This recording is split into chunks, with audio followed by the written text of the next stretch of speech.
Hey, it is time, if you couldn't tell already, for me to finally review uh, Assassin's Creed.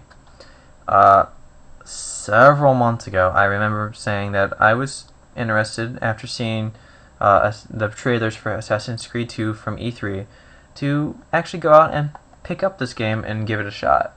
It came out like 3 years ago, so what the hell? It would be cheap, and I decided to try it out. Um, I liked it. I'm going to say this right here and now. I'm not a fan of the stealth genre, but for the most part, I liked it. It had a lot of, I think what contributed to me liking it, it had a lot of Prince of Persia kind of go wherever you want kind of feel, with the exception of you're not directed on any kind of linear path. You can go wherever you wanted, you can climb just about anything you want, and the open world experience was really appealing to me. Um, that being said, there's a bit of an issue with the open world that I have with Assassin's Creed, and I think any kind of open world stuff. Really, in an open world, you give the player the choice to go wherever he wants to go. He or she wants to go. The issue with that is then you're stuck trying to give the player some little kind of tidbits of things to do to keep them entertained while they're going to where they're going. The scope of this world is large, and the issue that I have is the only thing this game is meant for you to do is plan your assassination, perform the assassination. You can save citizens if you want to, or climb towers to get an aerial view of that section of the city to better know where you're going with roads and streets and alleyways and buildings and whatnot. That's where I think a lot of people had a problem with the game, is the repetitiveness. It's the same thing over and over and over and over. There's not enough variety to really keep you interested. There's not enough assassinations, in my opinion. There's only 9 of them. So you're constantly going back and forth, back and forth, back and forth, back and forth, and repeating the same climb towers, save citizens, whatnot.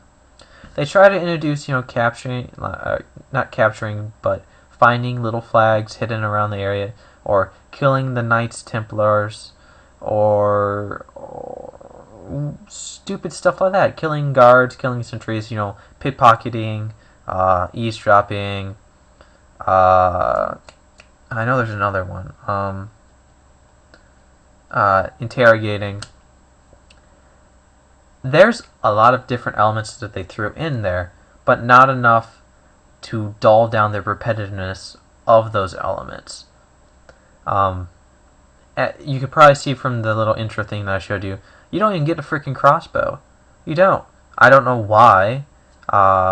It looked like you were supposed to, but you don't get it. So I had an issue with that. And again, with a lot of games like this, again, the completionist in me wants to do everything.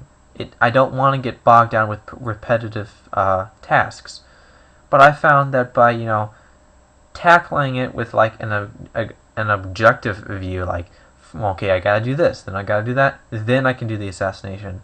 I felt that the individual elements that were repetitive became a little less repetitive and a little bit more object-oriented for my goals.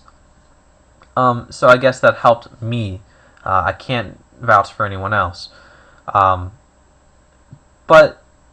arguably, what really makes this game stand out is its story.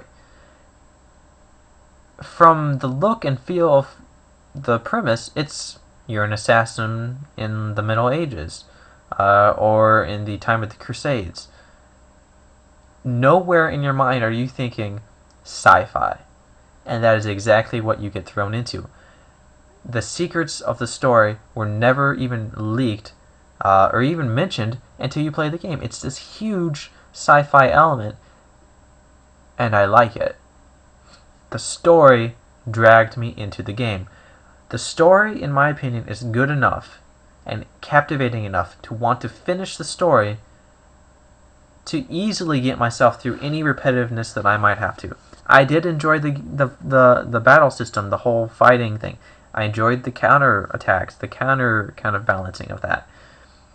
I kind of knew from the beginning the whole, head of this Assassin's League is the real bad guy and killing people who really aren't meant to be killed.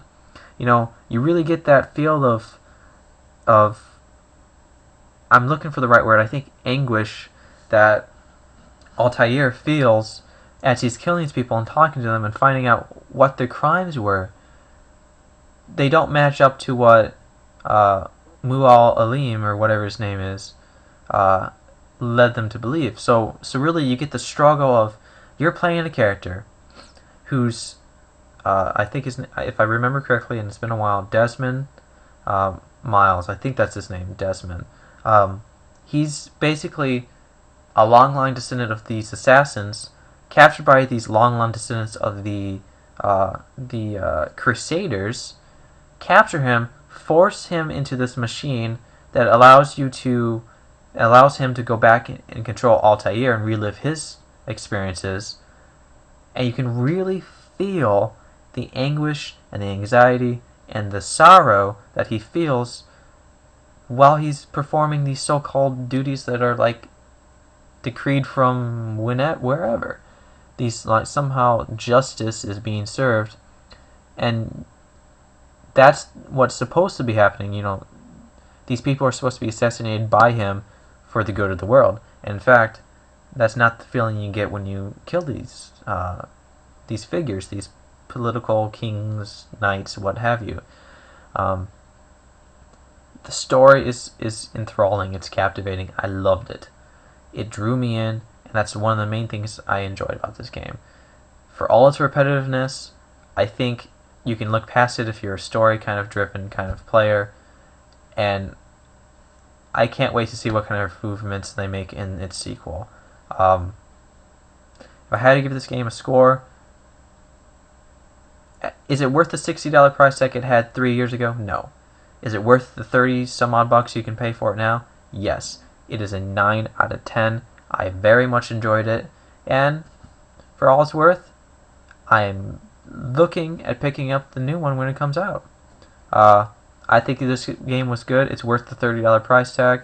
I'm sorry if it's not worth it to those of you who already own the game, but I enjoyed my my playthrough of Assassin's Creed, and I think anyone who has $30 to spend will enjoy this 9 out of 10 game. Later.